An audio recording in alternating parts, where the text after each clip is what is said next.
Hello, everyone. Brother Al McClaney here with a weekly stewardship video. And before I go to the slides, I was rocking my Alabama shirt as Alabama is the national champions for the 2020 season.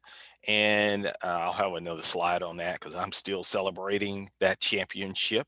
So let's go ahead and start sharing our screen for this week.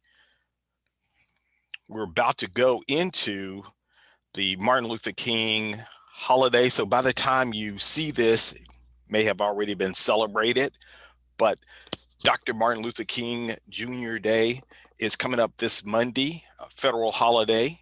And I wanted to use a quote he stated, which relates to economics. And the quote says, "What good is having the right to sit at a lunch counter if you can't afford to buy a hamburger?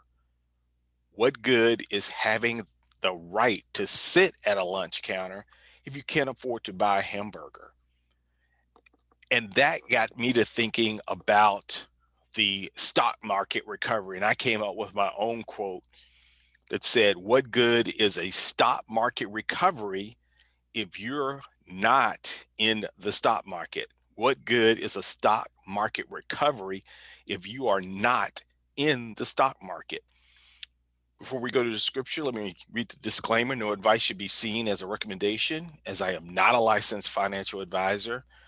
And this video is for educational purposes only.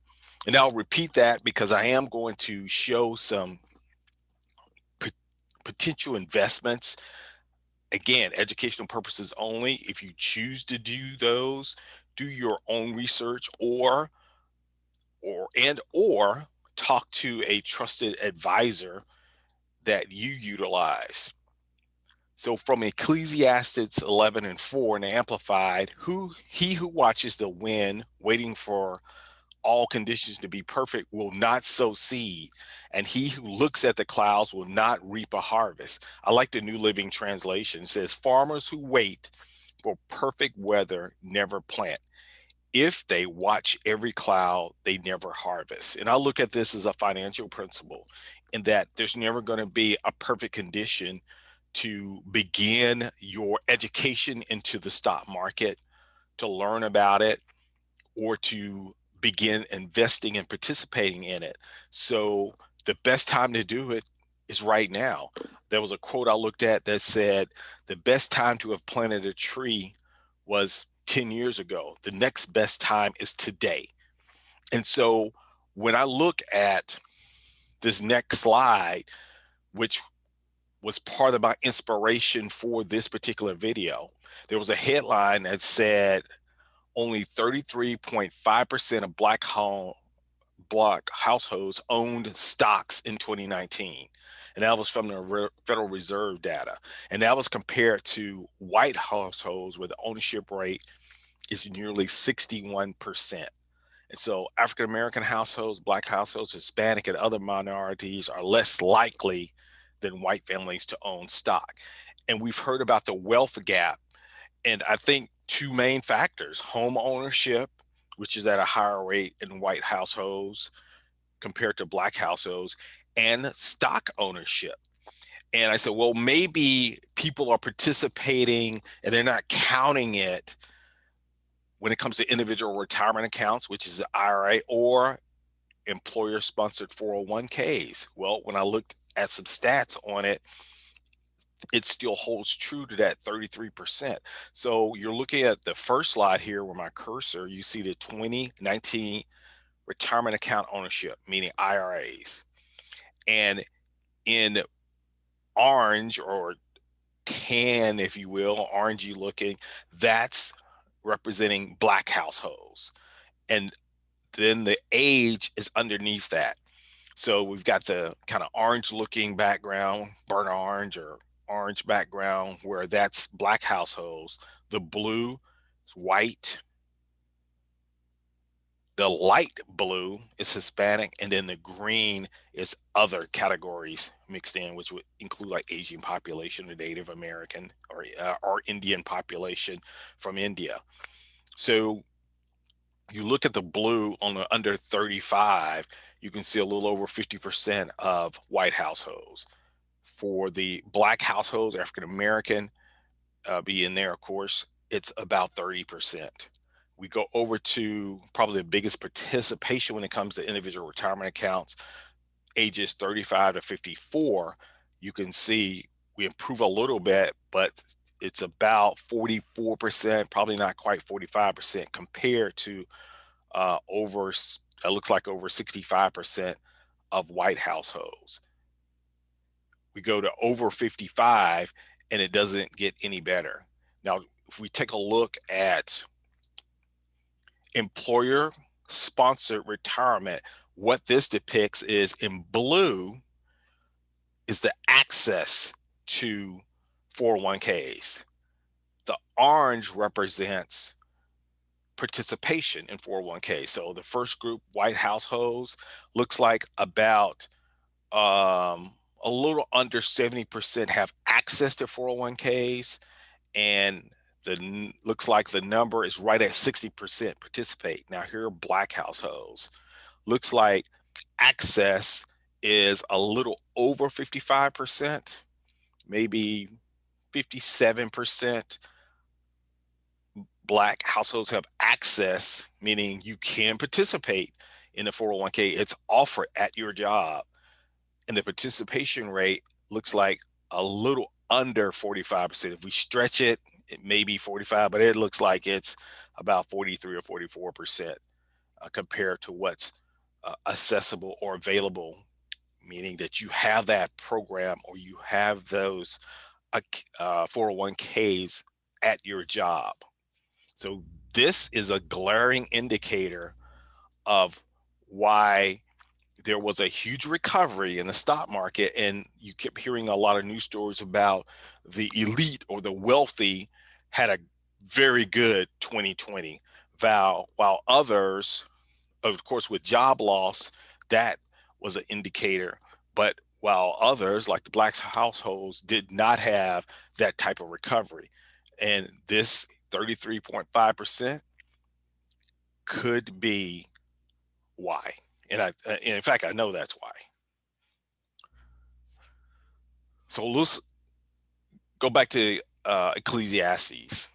So the first part of that, I'll go back to that Bible verse. It says, the New Living Translation, farmers who wait for perfect weather never plant. If they watch every cloud, they will never harvest. So that's the latter part of Ecclesiastes 11. When you look at Ecclesiastes 11 verses 1 through 2, it gives us good biblical principle to do. Send your grain across the seas, and in time, profits will flow back to you. So that's the first part. I want to highlight that. That's underlined. Send your grain across the seas, and in time, profits will flow back to you. You can see my picture depicting that's a naval fleet. That's like, think of an illustration of you're sending out your investment. You're investing in Apple, or you're investing in Microsoft, a company that you know about, you feel comfortable in, and not total comfort, because we know the stock market has risk to it. But this principle is saying to us to send your grains out, and then in time, profits will flow back to you. And there's a disclaimer again, because I'm about to get into some specific stocks. The second part of that verse, of the two verses I underline, says, but divide your investments among many places, for you do not know what risks might lie ahead. And that's the principle of diversification. Diversification. And at the bottom here, you see Ecclesiastes chapter 11, verse 6, and this is the Living Bible. Keep on sowing your seed, for you never know which will grow. Perhaps it all will. So it's saying all through different circumstances, political unrest, economic uncertainty, continue to sow seed. Now, you may need to cut back on the amount of investing. Maybe you cut back on the percentage of going out of your 401k because you need the money. But if you don't need it, don't let fear prevent you from continuing to invest. Maybe you continue that percentage of coming out of your check, i.e., from a 401k, or a certain percentage that you have in a stock market trading account. But maybe you get a little cautious on what you're investing in, but you continue to invest. And I'll give you an example of, now I've started a principle this year of, in my trading account, each week I've transferred to another account 2.5% to 5%. So that is first a psychological, that each week I plan on gaining. And someone said, like I'll talk to you about him as a reference. John Carter says each week is like mafia money, in which you've got to do that 2.5%. And I'm trying to do 2.5 minimum to 5%. So it's a good week. I want to do 5% transferred the profits out of, or what the balance is, into the next account. So it does two things. It's making me run it like a business, because I'm looking at consistent revenue coming out of it. So here's a couple of stocks you may look at. And remember the disclaimer. And on Instagram, I follow several different people. And in this case, this is called the Intelligent Investor. The other one over here is the Plebe Investor. And this demonstrates different ways you can be investing, and you need to come up with what your philosophy is. So this was best growth stocks for 2021. And you can see these are different ones based on annualized revenue growth. That's the bar at the bottom. And some of these are symbols, but most of them are pretty known symbols. But you can see like that right there is Tesla. You can see Apple, Salesforce, Nvidia, Shopify, Roku, all these different names. They're looking at it having a huge potential for growth, a huge potential for growth. Home Depot, Etsy, all of these different stocks are just an example. So what this did is inspire for me, what stocks do I think are going to be growing? Here's another way you could be investing, and it's not either or, you could be doing both. Maybe you want stocks that are not necessarily growth stocks, but they're paying out large dividends, because once the company gets a certain size, it may not be a growth stock anymore. Like, for instance, MasterCard may not be growing anymore, but they pay dividends, which is money out of the profits paid to those who own their shares. And here's another couple of things you may want to look at. IPOs, which are called initial public offerings. And I told you about one thing I was looking at is Bitcoin. Not my whole portfolio going to it, but a percentage of it. Digital currency is definitely no longer a fad. It's here to stay. Coinbase is one of those ways you can invest to buy Bitcoin. And looks like it's potentially going to be a public offering in 2021, which means that it's going to have a stock offering. And some people have different philosophies on this, and they look at that as a way to get on board with a new company. Robinhood, some of you may even be using that as a platform to invest in. So all of these are potentially going into what they call an initial public offering, or IPO. Remember, all companies at one time, even the large companies, they would have to initially make a public offering. If you look at Microsoft or Tesla, Amazon several years ago, all these companies where the stock is now trading at these high multiples, meaning the cost of them to buy and purchase, they started as IPOs. Another thing, and that's from on Instagram, Let's Talk Stocks. And another one I follow, Carbon Finance. And this pointed out some investing legends like Bill Ackman, Warren Buffett, what's in their portfolio.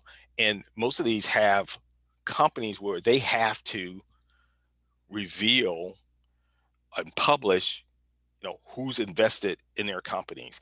In the case of Warren Buffett, he's with Berkshire Hathaway. They have to publicize in records where they've invested in, what are their holdings. And Buffett, Apple, Bank of America, Coca-Cola, Ackman, Lowe's, Chipotle, um, and you can use this and follow in behind them. And a lot of times you may look and say, well, these stocks, like for instance, Tesla, and I can't remember last what it was trading at. I think it was about getting close to 760, 770. Don't quote me on that, but I know it's in the 700s. Uh, that's too expensive for my blood. I could buy one share of Tesla or something much less expensive.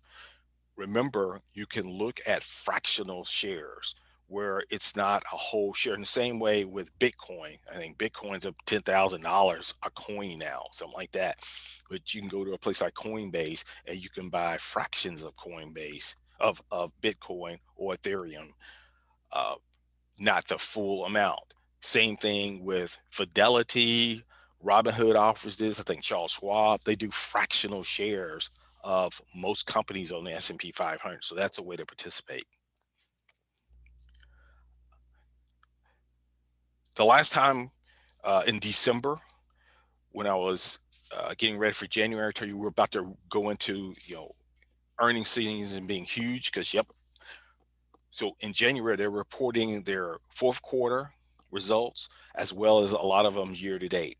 So going into next week, uh, even though it's a holiday, the market's closed, Logitech, according to this, is going to be announcing their earnings.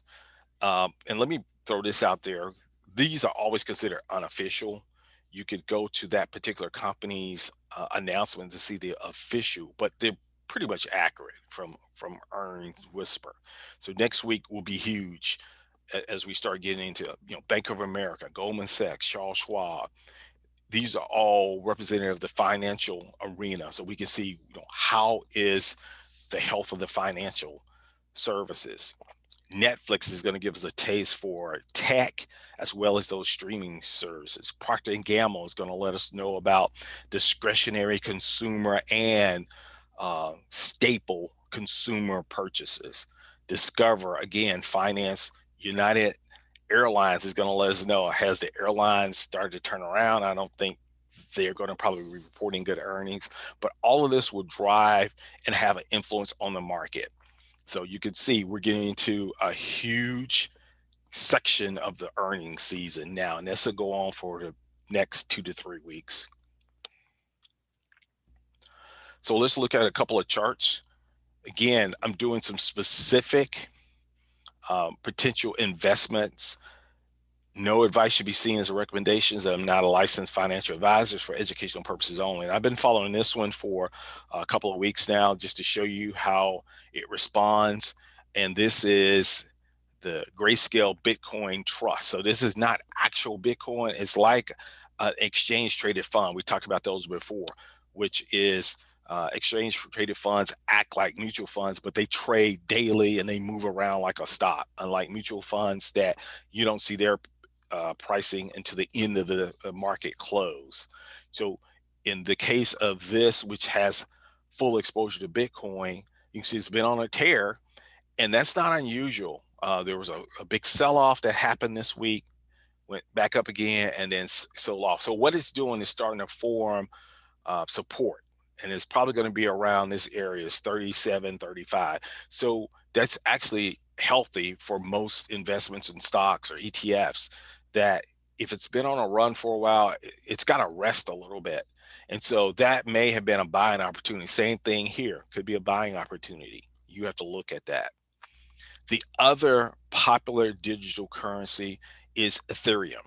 And here's uh, an investment that has the exposure to Ethereum. And you can see it's not at the levels of the Bitcoin one. and it had a sell off. So they're kind of operating together, but this could be a buying opportunity as it's down uh, close to like $14.05. And you can always pause the video, take a picture, and you can see these are the symbols. That was ETHE, and then prior GBTC, that's the Bitcoin, that's Ethereum. And then the last thing I was looking at, I've been talking to you about copper. And so most places you can't invest directly into copper unless you have a futures account. And even then, I think, for instance, the Ameritrade doesn't trade the copper future. I think you have to go to like an interactive broker or through, I think, Infinity, but those are all, like, my dad would know about those. He trades futures. But here's another way to play copper. And as I said before, as copper goes, and in the industry, they'll refer to it as Dr. Copper. As copper goes, so does the market. So it's often a good indicator, a leading indicator of how markets or how the economy is going to go, because copper is used in a lot of things. It's used in construction, it's used in automobile manufacturing. So Freeport McMoran is a copper mining group, symbols FCX, and this may be a way that you can play copper. You can see it hit its high 31.99, and it's been a pullback. Once again, you can see easily how, okay, this is forming support. The support is where, like, uh, it's just like, think of it like your foundation or your floor that you stand on. So a floor is like support, and it's not a permanent. And you can see, like, right here, this was an area of support. This is probably going to be an area of support. Now, what a lot of times happens is it'll bounce off of that. So this would be considered support, and then if it bounces off this top several times, that's resistance. Think of that like you're looking up at your ceiling. And then eventually it'll form enough power to get through that resistance. And sometimes that's an indicator of bounce where to keep going. Or if it's just can't get enough strength, which is buyers coming in and it's more sellers, then it may go through that support and form another area of support. So that's a quick lesson on support and resistance. Looking at the overall market, we did have some selling. Some of that, the talking heads will say, is really related to impeachment. Some of it's because the COVID vaccine rollout is not going as well. It could be several things. But the bottom line is there were a lot of people that decided to sell or take profits, and that resulted in the market going down. So more selling than buyers, that causes the market to go down. So it's not really complex as people want to make it. So in this case, there were a lot of people selling. So therefore, you got the red. There was more sellers than buyers. The market took a dip after being on a nice little healthy several days going up. And this is the Standard & Poor's 500. Here's QQQ, which we know the main exposure is to technology companies. Same thing, kind of mirrored the S&P, Standard & Poor's, sell off, had a slight uptick, and we'll see next week what happens after a 3-day weekend.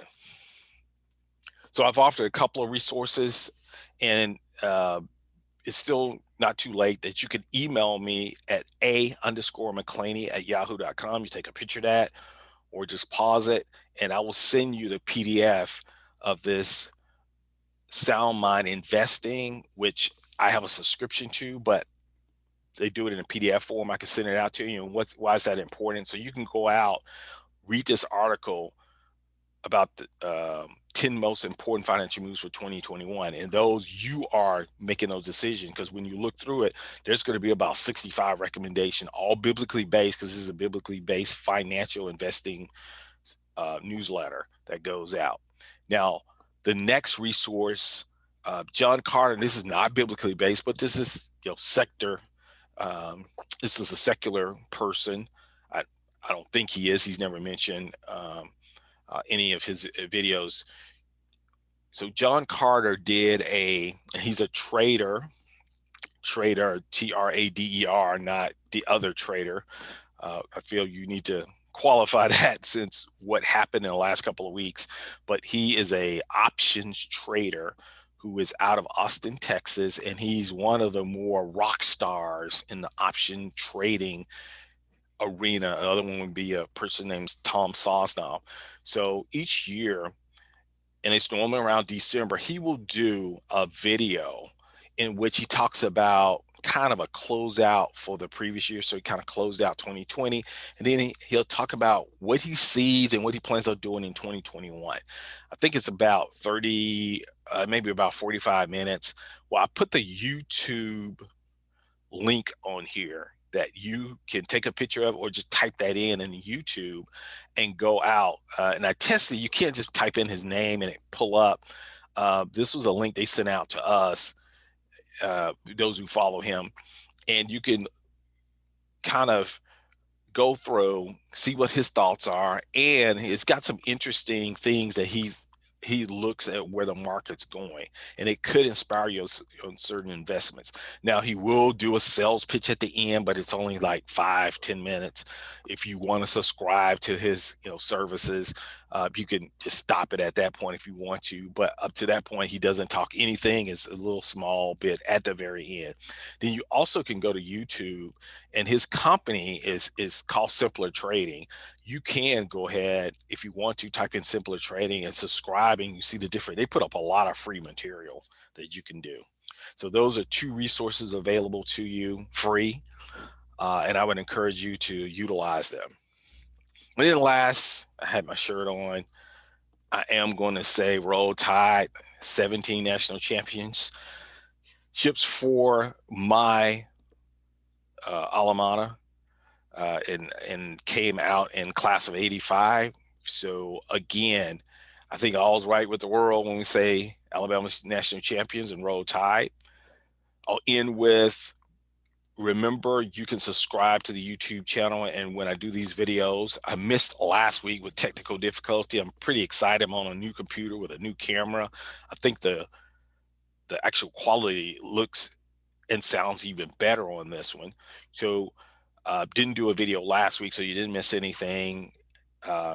This week, this video should go up, as I always do, around noon Central Time on Saturday. And if you subscribe, you'll get, and you can set it up so you can get an alert when the newest video is out. But a lot of you view it through my church, St. John Baptist Church, and you don't have to be a member of the church to view, because it's very specific to the market, general stewardship principles, and there's definitely not a membership requirement at St. John that you view this. So this is available for all the body of Christ, and all the principles I would say apply. So as always, we will be looking at the market, looking at different stewardship principles for next week. And as my pastor always say, remember to keep a good spirit. And I always say, don't ever forget that Jesus is Lord and God is our owner, but we are his faithful stewards. And see you next week.